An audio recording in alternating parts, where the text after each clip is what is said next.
안녕하세요. 매일 성경으로 말씀을 만나는 시간, 오늘의 큐티 북악하늘교회 임명진 목사입니다. 반갑습니다. 어제 기습적으로 눈이 참 많이 왔죠? 그러더니 오늘 날이 무척 추워졌습니다. 어제 제가 잠시 지방에 내려갈 일이 있었는데요.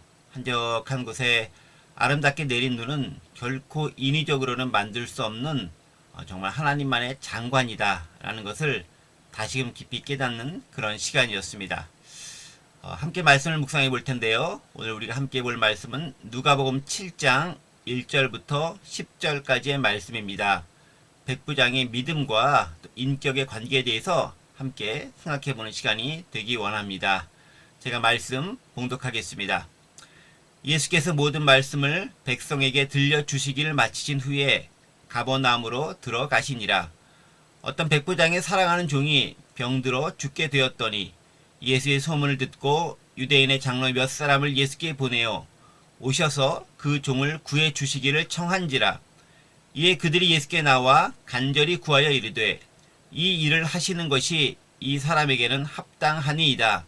그가 우리 민족을 사랑하고 또한 우리를 위하여 회당을 지었나이다 하니 예수께서 함께 가실새 이에 그 집이 멀지 아니하여 백부장이 벗들을 보내어 이르되 주여 수고하시지 마옵소서. 내 집에 들어오심을 나는 감당하지 못하겠나이다. 그러므로 내가 주께 나아가기도 감당하지 못할 줄을 알았나이다. 말씀만 하사 내 하인을 낫게 하소서.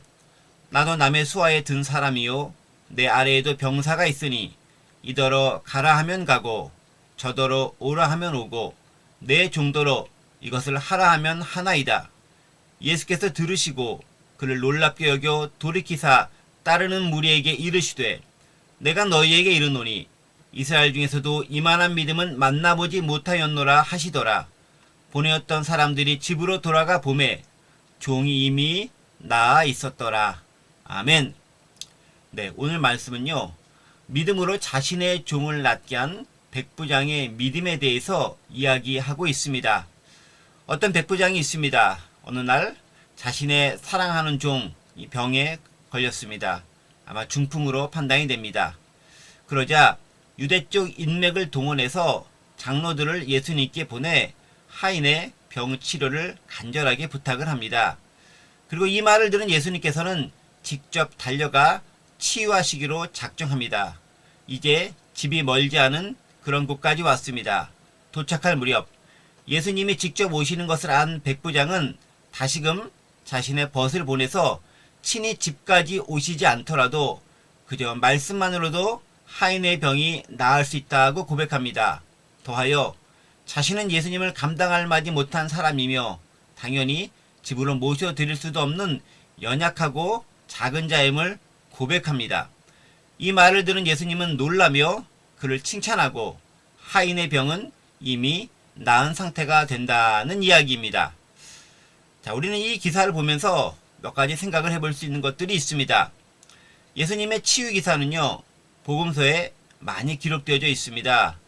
가르침, 귀신을 내어 쫓음과 더불어서 이 병을 고치는 예수님의 행위는 예수님께서 이 땅에 오셔서 하나님의 나라가 어떠한지를 우리들과 제자들 그리고 무리들에게 보여주시는 직접적인 증거이자 표적이 되기도 합니다. 자, 그런데 병고침과 관련해서 오늘 특별히 생각해 볼 것은요. 이 병고침은 믿음을 필요로 하는 그런 기적 가운데 하나입니다. 그리고 이것들은 복음서의 여러 측면의 믿음에 대해서 이야기해주고 있습니다. 예를 들어 본인의 간절한 믿음이 요구될 때도 있고요. 또 예수님께서 보시기에 필요하다고 판단해서 직접 고쳐주신 그런 경우도 있습니다. 또 때로는 당사자보다 주변인이나 이웃 혹은 친구들의 믿음에 의해 병고침을 경험한 적도 있습니다. 어떤 경우든 병고침이 있기 위해서는 믿음이 필요하다는 것을 발견할 수 있습니다. 자, 그런데 오늘 본문을 보면요. 자신의 종을 치유하기 원하는 이 백부장의 믿음을 기록하고 있습니다. 그런데 그것도 그냥 믿음이 아니라 예수님으로부터 대놓고 칭찬을 받은 정말 엄청난 믿음을 보여줍니다. 어떤 믿음일까요? 도대체 백부장 믿음의 어떤 측면이 그렇게 예수님도 감동할 만큼 대단한 모습과 능력을 보였을까요? 함께 생각해 보겠습니다. 자, 먼저 저는 이 말씀을 보면서요, 백부장이 어떤 사람이었는가에 대해서 좀 관심을 갖게 됐습니다. 백부장은 무척 인격적인 사람이었습니다. 본문을 보면요, 그는 로마에서 상장이 인정받고 비교적 높은 지위에 있는 군인임에도 불구하고 누구나 하찮게 여길 수 있는 자신의 종, 하인, 노예를 무척 소중하고 그리고 귀중하게 생각하고 또 그렇게 대우하고 있는 것을 알 수 있습니다. 2절을 보면요, 한국어로 사랑하는 종이라는 표현이 나오는데요. 이 사랑하는 종이라는 번역은 원어 성경과 또 영어 성경을 보면 존경하는 종 혹은 그 가치를 무척 높게 여기는 종이라는 의미를 담고 있습니다. 그저 백부장이 자신의 종이 병이 들었을 때 치근해서 치유해주고 도와주겠다라는 정도가 아니라 실제로 자신의 하인임에도 무척 존중하며 인격적으로 대우하고 있었던 그런 존재임을 알 수 있습니다. 그 인격적 탁월함은 피지배 국민인 유대의 장로들마저 그의 됨됨이를 인정하고 그의 부탁을 들어주기 위해 온 힘을 다했을 정도로 무척 인상적이었다라는 점에서도 크게 드러납니다. 피지배계층이 존경하고 자발적으로 발벗고 나설 정도의 관계성을 유지하는 인간관계와 그 인격은요, 결코 쉽게 만들어지지도 않고 하루아침에 이루어지지도 않습니다. 피지배계층으로부터 인정받을 수 있는, 존경받을 수 있는 그 높은 지경의 인격은 정말 얻기 어려운 그런 인격일 것입니다.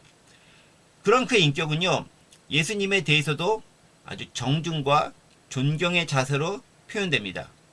최고의 인맥을 동원해서 예수님께 부탁을 드리는 장면, 그저 말씀만으로도 낫겠습니다 라고 고백하는 장면, 자신의 집에 들어오시는 것을 감당하지 못하겠습니다 라고 표현하는 장면, 그리고 자신을 예수님보다 한참 아래로 여기며 그저 말씀하신 대로 받들겠다라는 겸손한 자세는 일반 로마 백부장의 모습과는 차별을 보이는 그런 모습임에 틀림없습니다. 자, 두 번째로 이런 백부장의 믿음은요, 예수님이 어떠한 분이신가에 대한 정확한 인식에 바탕을 두고 있음을 알 수 있습니다. 그는 예수님이 그저 말씀만으로도 병자를 고칠 수 있는 분임을 알고 있습니다. 본문에 명확하게 표현되지 않아서 그가 예수님을 따르고 있었던 신자 수준까지의 믿음을 가졌는지는 분명치 않지만 최소한 존경과 경외하는 마음을 가지고 예수님을 대하는 것을 알 수 있습니다. 특히 그는 예수님을 부를 때 당시 이방인이 일반적으로 사용하는 표현, 선생, 즉 랍비라는 표현이죠. 이렇게 선생이여 라고 부르지 않고 대신에 주여, 주님, 로드 라고 부르고 사용하고 있습니다. 그는 메시아까지는 아니어도 최소한 하나님의 위대한 치료자로서 예수님을 인식하고 있는 것이 분명합니다. 믿음은요, 그 믿음을 내가 간구하는 그분, 대상이 어떤 분인지에 대한 분명하고 정확한 인식의 바탕을 두고 기도할 때 역사하는 힘이 큽니다. 우리가 어떤 하나님을 믿고 어떤 예수님을 믿고 어떻게 역사하시는 크고 놀라우신 분임을 알고 그것에 대해서 고백해 나갈 때 그 믿음은 역사하는 힘이 크다는 것이죠. 자, 이와 자연스럽게 연결되는 세 번째 특징은요, 인격과 믿음은 시너지 효과를 낸다는 점입니다. 우리는 종종 믿음은 대단하다고 여겨지지만 인격은 형편없는 사역자 혹은 신앙인을 볼 때가 있습니다. 예수의 이름으로 기적을 행하기도 하고요, 믿음으로 뭔가를 치료하고 병을 고치기도 하고 일으키기도 하지만 그 일이 진행되기 위한 과정에 인격적 고감이나 타인에 대한 존중과 배려는 결여된 경우를 보게 됩니다. 이런 경우는 대부분 그 당시에는 뭔가 화려하고 대단해 보이고 멋있어 보일지 모르겠지만 시간이 지날수록 좋지 못한 결과를 도출해내는 경우가 많습니다. 우리는 언론 매체 등을 통해서 이런 부정적인 사례들을 많이 접해왔습니다. 하지만 반대로 인격적으로 탁월한 분들은요, 당장 눈에 띄는 기적이나 치유를 해가지 않거나 못함에도 불구하고 시간이 흐름에 따라 그 열매가 차차 맺혀져서 당장의 치유 그 이상의 선한 영향력을 두루 넓게 그리고 깊게 미치는 경우를 많이 보게 됩니다. 당장의 기적을 일으키는 믿음도 좋지만 결국 그것의 완성체는 뭐냐면 인격을 바탕을 두고 행해지는 겸손한 신앙의 뿌리가 두고 있어야 합니다. 백부장이 비록 이방인이었지만 유대인이 그 누구보다도 탁월한 믿음을 지녔다는 예수님의 평가가 이러한 모습을 보였기에 가능한 것이 아닌가 생각이 됩니다. 자, 그렇다면 우리 자신 한번 되돌아보기 원합니다. 오늘 우리의 믿음과 인격은 어떻습니까? 이 둘은 따로따로 전혀 상관없는 별개의 존재로 그렇게 역사하고 있습니까? 아니면 더불어서 아름답게 시너지를 내가며 만들어가고 있습니까? 그저 믿습니다를 외치고 그렇게 믿음이 역사한다고만 생각하고 있지는 않습니까? 믿음은 삶의 태도와 인격에 의해 더욱 견고해지고 풍성해집니다. 그리고 그 열매도 많이 맺히게 됩니다. 그런 믿음으로 자신과 이웃에게 선한 영향력을 미칠 수 있는 저와 이 방송을 듣는 모든 성도님들 되시기를 간절히 원합니다. 잠시 기도하겠습니다. 하나님 아버지, 우리는 너무 한쪽에 치우친 일방적인 그저 믿습니다만을 강조하는 그 믿음에 경도되어 있는 것은 아닌지 우리 자신을 돌이켜 반성해 봅니다. 인격과 결합된 믿음, 삶과 결합된 믿음, 그리고 그로 말미암아 우리와 우리 자신 그리고 이웃에게 선한 영향을 미칠 수 있는 아름다운 믿음을 갖기 원합니다. 그러한 믿음을 가질 수 있도록 도와주옵소서. 감사드리며 예수님의 이름으로 기도드립니다. 아멘. 샬롬. 오늘 하루도 평안하세요.